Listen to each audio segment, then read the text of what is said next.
ജാഗ്രതക്കുറവ് ഉണ്ടായി എന്ന് മാത്രമല്ല, ആ ജാഗ്രതക്കുറവ് മനഃപൂർവ്വം അങ്ങനെ സൃഷ്ടിച്ച ഒന്നായിട്ടാണ് എനിക്ക് തോന്നുന്നത്. കാരണം അറസ്റ്റ് ചെയ്യുന്നതിനോ അല്ലെങ്കിൽ ചോദ്യം ചെയ്യുന്നതിനോ ഒരു തടസ്സവും ഉണ്ടായിരുന്നില്ല. തടസ്സങ്ങളില്ലാതെ നിൽക്കുമ്പോഴും അതിനായി മടിച്ചു നിൽക്കുന്നത്, ഇന്ന് എല്ലായിടത്തും തിരയുകയാണ് എന്ന് പറയുന്നു. എവിടെയൊക്കെ പോയി തിരഞ്ഞു എന്നുള്ളത് കൊച്ചിയിൽ വിവിധയിടങ്ങളിലായി നിലയുറപ്പിച്ച നമ്മുടെ മാത്രമല്ല ഒരുപാട് മാധ്യമപ്രവർത്തകരുണ്ടായിരുന്നു. അവരൊന്നും നിന്ന ഇടങ്ങളിലേക്കൊന്നും, അതായത് പോകാൻ സാധ്യതയുള്ള ഒരിടത്തേക്ക് പോലും വന്ന് തിരയുന്നതായി ആരും കണ്ടില്ല. പ്രധാനം സിദ്ദിഖിന്റെ വീടാണ്. അവിടെ കെയർടേക്കർ പറഞ്ഞ വാചകങ്ങൾ 12 ദിവസമായി കണ്ടിട്ട് എന്നൊക്കെയുള്ളതാണ്. അവിടെയും ആളുകൾ ഉണ്ടായിരുന്നു. കഴിഞ്ഞ ദിവസം അന്തരിച്ച കവിയൂർ പൊന്നമ്മയുടെ സംസ്കാരത്തിന് മുൻപേ ഈ പൊതുദർശന വേളയിലൊക്കെ അവിടെ വളരെ സജീവമായി തന്നെ നടൻ സിദ്ദിഖ് ഉണ്ടായിരുന്നു. ഇന്ന് ഈ മുൻകൂർ ജാമ്യ ഹർജി കോടതിയിൽ പരിഗണനയ്ക്ക് വരും, അല്ലെങ്കിൽ ഇന്ന് ഇതിന്മേലുള്ള തീരുമാനമുണ്ടാകുമെന്ന് അറിയാത്ത ആളുകളൊന്നും അല്ലല്ലോ ഈ അന്വേഷണ സംഘത്തിൽ ഉള്ളത്. അതുകൊണ്ട് തന്നെ ഈ ജാഗ്രതക്കുറവ് എന്ന് പറയുന്നത് അങ്ങനെയങ്ങ് നമ്മളതിനെ ചെറുതാക്കി കാണേണ്ടതില്ല. ഇത് കൊടുത്ത ഒരു ഇമ്മ്യൂണിറ്റിയാണ് എന്നാണ് ഞാൻ കരുതുന്നത്. കാരണം സിദ്ദിഖ് എന്ന് പറയുന്ന നടൻ്റെ അധികാരങ്ങൾ അല്ലെങ്കിൽ നടൻ്റെ ഒരു വലിപ്പം എത്രമാത്രമാണ് എന്നുള്ളത് ഈ പരാതിക്കാരി തിരിച്ചറിയുന്നുണ്ട്. കാരണം അവരോട് ഈ ഇൻസിഡന്റിന് ശേഷം പറഞ്ഞത് നിനക്ക് എന്നെ ഒന്നും ചെയ്യാൻ കഴിയില്ല എന്നുള്ളതാണ്. അതുതന്നെയാണ് ഇന്ന് പരാതിക്കാരി മുന്നിലേക്ക് വരുമ്പോൾ അവർ വീണ്ടും പറയുന്നത്. ഇക്കാര്യത്തിൽ എനിക്ക് ഈ SIT-യിൽ നിന്ന്, കോടതി ഇന്നിപ്പോൾ മുൻകൂർ ജാമ്യ ഹർജി തള്ളിയതിൽ സന്തോഷമുണ്ട്. പക്ഷേ SIT-യിൽ നിന്ന് ഞാൻ ഉദ്ദേശിച്ച രീതിയിലൊന്നുമല്ല അന്വേഷണം പോകുന്നത്. കാരണം രഹസ്യ സ്വഭാവത്തോടെ അവർ പറഞ്ഞ കാര്യങ്ങളെല്ലാം, അതായത് ആ ഹോട്ടലിലെ മുറിയിൽ സംഭവിച്ചത് എന്താണ് എന്നതടക്കം അവർ പറഞ്ഞ കാര്യങ്ങൾ മുഴുവൻ ഇതിനകം തന്നെ മാധ്യമങ്ങളിലൂടെയൊക്കെ പുറത്തു വന്നു. അത് സമൂഹ മാധ്യമങ്ങളിലൂടെ പുറത്തു വരുന്നു. പലയിടങ്ങളിലും അത് ചർച്ചയാക്കപ്പെടുന്നു. സാക്ഷികൾ സ്വാധീനിക്കപ്പെടുന്നു. അങ്ങനെയുള്ള കാര്യങ്ങളെല്ലാം ഈ പരാതിക്കാരി പറഞ്ഞുകൊണ്ടേയിരിക്കുകയാണ്.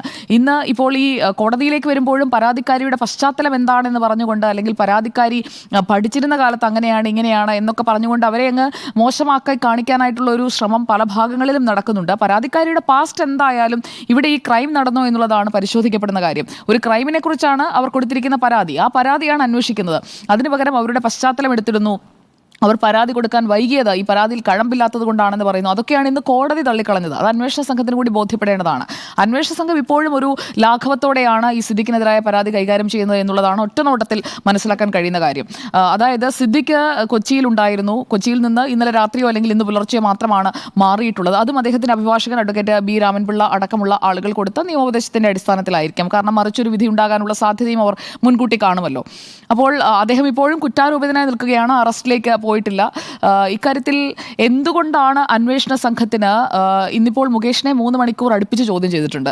അതിനുശേഷം മുൻകൂർ ജാമ്യം ഉള്ളതുകൊണ്ട് അറസ്റ്റ് രേഖപ്പെടുത്തി വിട്ടയച്ചു. അതേ ആവർത്തനത്തിന് വേണ്ടിയാണോ, അതേ കാര്യത്തിൻ്റെ ആവർത്തനത്തിന് വേണ്ടിയാണോ SIT കാത്തിരിക്കുന്നത് എന്നുള്ളതാണ് ഇനിയുള്ള ഏക ചോദ്യം. കാരണം കോൺഗ്രസും CPIM-ഉമാണ്. അപ്പോൾ ഒരു തുലനം അവിടെയും വേണമല്ലോ. അതിനു വേണ്ടിയിട്ടുള്ള ഒരു ശ്രമമാണ് നടത്തുന്നത് എന്ന് വേണം മനസ്സിലാക്കാൻ. മുകേഷിന് മുൻകൂർ ജാമ്യമുണ്ട്. സിദ്ദിഖ് മുൻകൂർ ജാമ്യം നേടി വരട്ടെ, അതുവരെ നമ്മൾ വെയിറ്റ് ചെയ്യാം എന്നതാണ് SIT-യുടെ ഒരു സ്റ്റാൻഡ് എന്ന് തോന്നുന്നു. കാരണം ഇതുവരെയുള്ള അന്വേഷണത്തിൻ്റെ ഒരു രീതി വെച്ച് നോക്കുമ്പോൾ അങ്ങനെയാണ് മനസ്സിലാക്കേണ്ടത്. നേരത്തെ സൂചിപ്പിച്ചതുപോലെ ഇന്നിപ്പോൾ ഈ കേസിൻ്റെ മുൻകൂർ ജാമ്യാപേക്ഷയുടെ വിധി വരുമ്പോൾ ഇതിൻ്റെ വാദം പൂർത്തിയായിട്ടൊക്കെ കുറച്ച് ദിവസമായി. ഓണാവധിക്ക് മുന്നേ തന്നെ ഈ കേസിൻ്റെ ഹർജിയിലെ വാദമൊക്കെ പൂർത്തിയായതാണ്. അപ്പോൾ തന്നെ ഇതിലെ പോക്ക് എങ്ങോട്ടാണ് എന്നുള്ളത് ഏറെക്കുറെ മനസ്സിലാക്കാൻ കഴിയുന്ന സാഹചര്യമാണ്. അപ്പോൾ ഒരു നിരീക്ഷണത്തിന് പോലും ആരെയും ഇട്ടിരുന്നില്ല. സിദ്ദിഖ് എവിടെയാണ് എന്നുള്ളത് ട്രേസ് ഔട്ട് ചെയ്യാൻ പോലും ആരെയും ഇട്ടിരുന്നില്ല. തിരുവനന്തപുരത്ത് നിന്ന് പ്രത്യേക സംഘമൊക്കെ കൊച്ചിയിലേക്ക് പുറപ്പെട്ടത് ഉച്ചയോടുകൂടി മാത്രമാണ്. ഇവിടെയും ലോക്കൽ പോലീസുമായി ബന്ധപ്പെട്ടതും ഏറെ വൈകിയാണെന്നാണ് നമ്മൾ കണ്ടത്. അങ്ങനെ ഒരു ശ്രമമേ, സിദ്ദിഖിനെ കസ്റ്റഡിയിലെടുക്കുന്നതിനായിട്ടുള്ള ഒരു ശ്രമമേ നടത്തിയിരുന്നില്ല ആദ്യഘട്ടത്തിൽ എന്ന് വേണം മനസ്സിലാക്കാൻ. ഇവിടെ ഇപ്പോൾ വിധിപ്പകർപ്പൊക്കെ ദില്ലിയിലെ മുതിർന്ന അഭിഭാഷകൻ മുകുൾ റോത്തഗി തന്നെ ആയിരിക്കും മിക്കവാറും ഹാജരാവുക. അപ്പോൾ വിധിപ്പകർപ്പൊക്കെ കൈമാറുന്നു. സുപ്രീം കോടതിയിൽ നിന്ന് ജാമ്യം എടുത്ത് വന്നു കഴിഞ്ഞാൽ പിന്നെ നമ്മുടെ കാര്യം അത്രയും എളുപ്പമായല്ലോ എന്ന ഒരു സ്റ്റാൻഡിലേക്ക് SIT എത്തിയിട്ടുണ്ട് എന്ന് വേണം മനസ്സിലാക്കാൻ. കാരണം ഒരു കുറച്ചു നേരം ചോദ്യം ചെയ്തിട്ട് വിട്ടയക്കാം, അന്വേഷണം നടത്താം. അങ്ങനെ ഒരു രീതി തന്നെയായിരിക്കും മുകേഷ് MLA-യുടെ കാര്യത്തിൽ നമ്മൾ കണ്ട അതേ രീതി തന്നെയായിരിക്കും സിദ്ദിഖിൻ്റെ കാര്യത്തിലും അവലംബിക്കുക എന്നുള്ളതാണ് ഇതുവരെയുള്ള കാര്യങ്ങൾ വെച്ച് നോക്കുമ്പോൾ മനസ്സിലാക്കേണ്ടത്. ഇവിടെ ജസ്റ്റിസ് CS ഡയസ് സിംഗിൾ ബെഞ്ചാണ് ഇന്ന് പരിഗണിച്ചത്. ജസ്റ്റിസ് CS ഡയസ് പറഞ്ഞ അത്രയും പോലും ആത്മാർത്ഥമായ ഒരു പ്രതികരണം ഉണ്ടാകുന്നില്ല എന്ന പരാതിക്കാരിയുടെ വേദനയിൽ കാര്യമുണ്ട് എന്ന് തോന്നുന്നു. കാരണം ഇപ്പോഴുള്ള കാര്യങ്ങളുടെയൊക്കെ ഒരു ഇരിപ്പ് വശം നോക്കുമ്പോൾ അങ്ങനെ പറയാൻ സാധിക്കുകയുള്ളൂ. ഇവിടെ അതിജീവിത പരാതി നൽകാൻ വൈകി എന്ന കാര്യം തന്നെയാണ് സുപ്രീം കോടതിയിലും ഉന്നയിക്കാൻ പോകുന്നത്. അതാണ് ഇപ്പോൾ സുപ്രീം കോടതിയിലെ അഭിഭാഷകനിൽ നിന്നും കിട്ടിയിരിക്കുന്ന നിയമോപദേശം എന്നുള്ളതാണ് മനസ്സിലാക്കുന്നത്. അപ്പോൾ നാളെ അല്ലെങ്കിൽ മറ്റന്നാൾ ആ ഹർജി ഫയൽ ചെയ്യും. എന്നിട്ട് മുൻകൂർ ജാമ്യം സുപ്രീം കോടതിയിൽ നിന്ന് നേടിയെടുക്കുക. അതിനുശേഷം ഒരു ചോദ്യം ചെയ്യലും അറസ്റ്റ് രേഖപ്പെടുത്തലും ഇവിടെയും സംഭവിക്കുക. അതിനപ്പുറം ഒന്നും സംഭവിക്കാൻ ഈ കേസിൽ കാണുന്നില്ല. ഇവിടെ ഇപ്പോൾ അതിജീവിതയുടെ ഒരു ഫേസ്ബുക്ക് പോസ്റ്റ് ഇന്ന് വന്നിരുന്നു. ജീവിതം ഒരു ബൂമറാങ് ആണ്, നിങ്ങൾ കൊടുത്തത് നിങ്ങൾക്ക് തിരിച്ചു കിട്ടും. ഇവിടെ എന്താണ് തിരിച്ചു കിട്ടുന്നത് എന്ന് ചോദിച്ചു കഴിഞ്ഞാൽ ആ പെൺകുട്ടിക്ക് അവർ നേരിട്ട ഒരു അപമാനത്തിൻ്റെ അത്രയും ഒന്നും നേരിടുന്ന ഒരു സാഹചര്യത്തിലേക്ക് കാര്യങ്ങൾ പോകില്ല. അല്ലാതെ തന്നെ വളരെ വൃത്തിയായി തന്നെയാണ് ഈ കേസ് ഡീൽ ചെയ്തുകൊണ്ടിരിക്കുന്നത്. അത് വളരെ വ്യക്തവുമാണ്.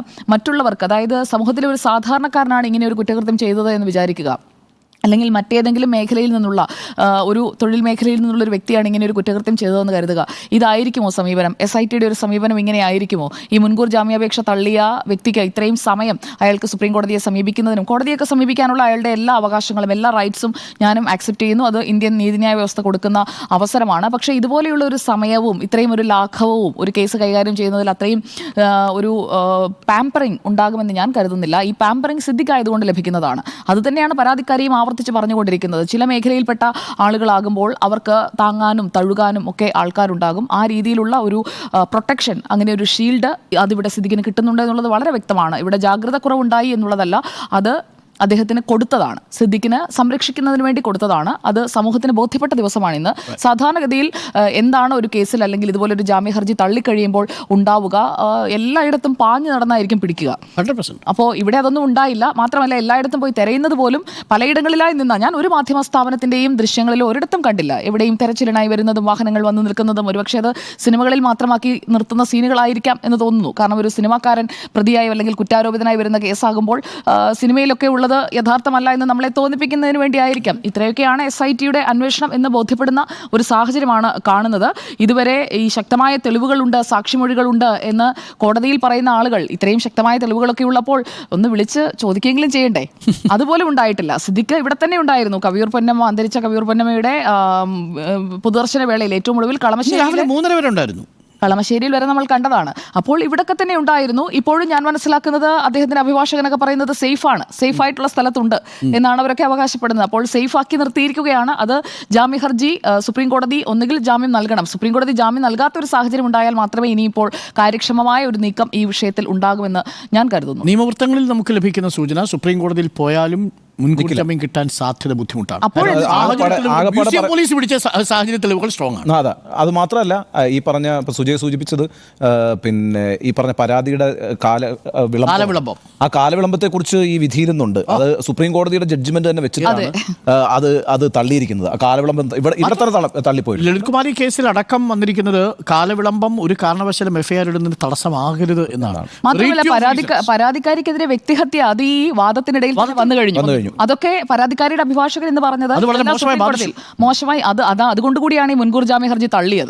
പ്രധാനപ്പെട്ട ഒരു പോയിന്റ് അതായിരുന്നു. ഇതിനകത്ത് ഈ സിദ്ദിഖ് അറിഞ്ഞോ അറിയാതെ ചെയ്തു പോയൊരു അബദ്ധം, സിദ്ദിഖ് തന്റെ ഫേസ്ബുക്ക് അക്കൗണ്ട് ഡിലീറ്റ് ചെയ്തു. ആ അക്കൗണ്ടിൽ നിന്നാണ് ഈ അതിജീവിതയെ നിരന്തരം ബന്ധപ്പെടാൻ ശ്രമിച്ചത്.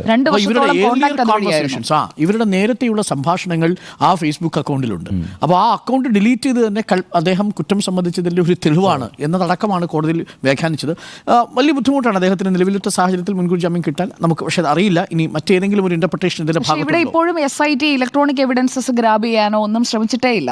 അതിൽ സുജയ, ഞാനിപ്പോൾ സംസാരിച്ചപ്പോൾ ഒരു എക്സ്പെർട്ട് എനിക്കൊരു മെസ്സേജ് അയച്ചത്, നിലവിൽ അതിന് SIT ഫോൺ പിടിച്ചെടുക്കേണ്ടതില്ല, ഫേസ്ബുക്കുമായിട്ടും വാട്സപ്പുമായിട്ടും. പക്ഷേ വേറൊരു പ്രശ്നം എന്താണെന്ന് വെച്ച് കഴിഞ്ഞാൽ ഇത് സംഭവിച്ചിരിക്കുന്നത് 8 വർഷങ്ങൾക്ക് മുമ്പാണ്. ഫേസ്ബുക്കിൻ്റെ ചാറ്റിൽ ആണ്, സ്കൈപ്പിലുമാണ് സംഭവിച്ചിരിക്കുന്നത്.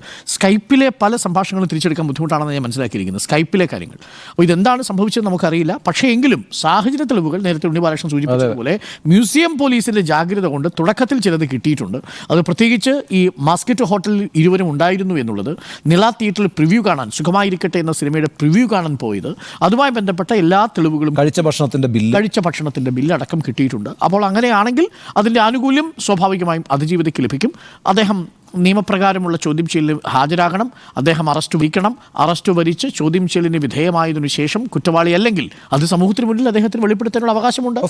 ശരിക്കും AMMയുടെ ജനറൽ സെക്രട്ടറി സ്ഥാനമൊക്കെ അദ്ദേഹം ഈ ആരോപണം വന്നതിന്റെ തൊട്ടടുത്ത ദിവസം, രഞ്ജിത്തിനെ പോലെ കൂടുതൽ സമയമൊന്നും അദ്ദേഹം നിൽക്കില്ല. തൊട്ടടുത്ത ദിവസം രാവിലെ 7:30 ഡോക്ടർ അരുണിന്റെ കോഫി വിത്ത് അരുൺ ഷോ നടക്കുന്ന വേളയിലാണ്. അതെ, അപ്പോൾ അദ്ദേഹം ഒരു ഐ തിങ്ക് ഒരു 7:30 കൂടി തന്നെ, രാവിലെ മോർണിംഗ് 7:30 കൂടി തന്നെ ഈ സ്ഥാനം ഒഴിയുകയാണ്. അത്രയും ഒരു ആത്മാർത്ഥതയും അത്രയും ഒരു അവധാനതയും ഒക്കെ ആ ഒരു സമയത്ത്, ആ സമയം കൈകാര്യം ചെയ്യുന്നതിൽ കാണിച്ച സിദ്ദിഖ് ഒളിച്ചോടുകയല്ല വേണ്ടത്. അദ്ദേഹം കൗണ്ടർ കംപ്ലൈന്റും കൊടുത്തിട്ടുണ്ടല്ലോ. അദ്ദേഹത്തിന് അറിയാമായിരുന്നു ഇത് ഈ കുരുക്കുള്ളൊരു കേസാണിതെന്ന്. ഒരുപക്ഷെ സിദ്ദിഖിന് നേരത്തെ അറിയാമായിരുന്നത് കൊണ്ടുകൂടി ആവണം ഒരു ദിവസം പോലും വൈകാതെ അത് സമ്മതിച്ചിരിക്കുന്നത്, അല്ലേ? ഹൈക്കോടതിയിൽ എന്തായാലും അദ്ദേഹം ഈ റേപ്പ് സംഭവിച്ചിട്ടില്ല എന്ന് സ്ഥാപിക്കാൻ വേണ്ടി ശ്രമിച്ച കാര്യങ്ങളൊക്കെ തിരിച്ചടിച്ചിട്ടുണ്ട് എന്നുള്ളതാണ് വിധിന്യായം ഡീറ്റെയിൽ ആയിട്ട് വായിക്കുമ്പോൾ നമുക്ക് മനസ്സിലാവുന്നത്.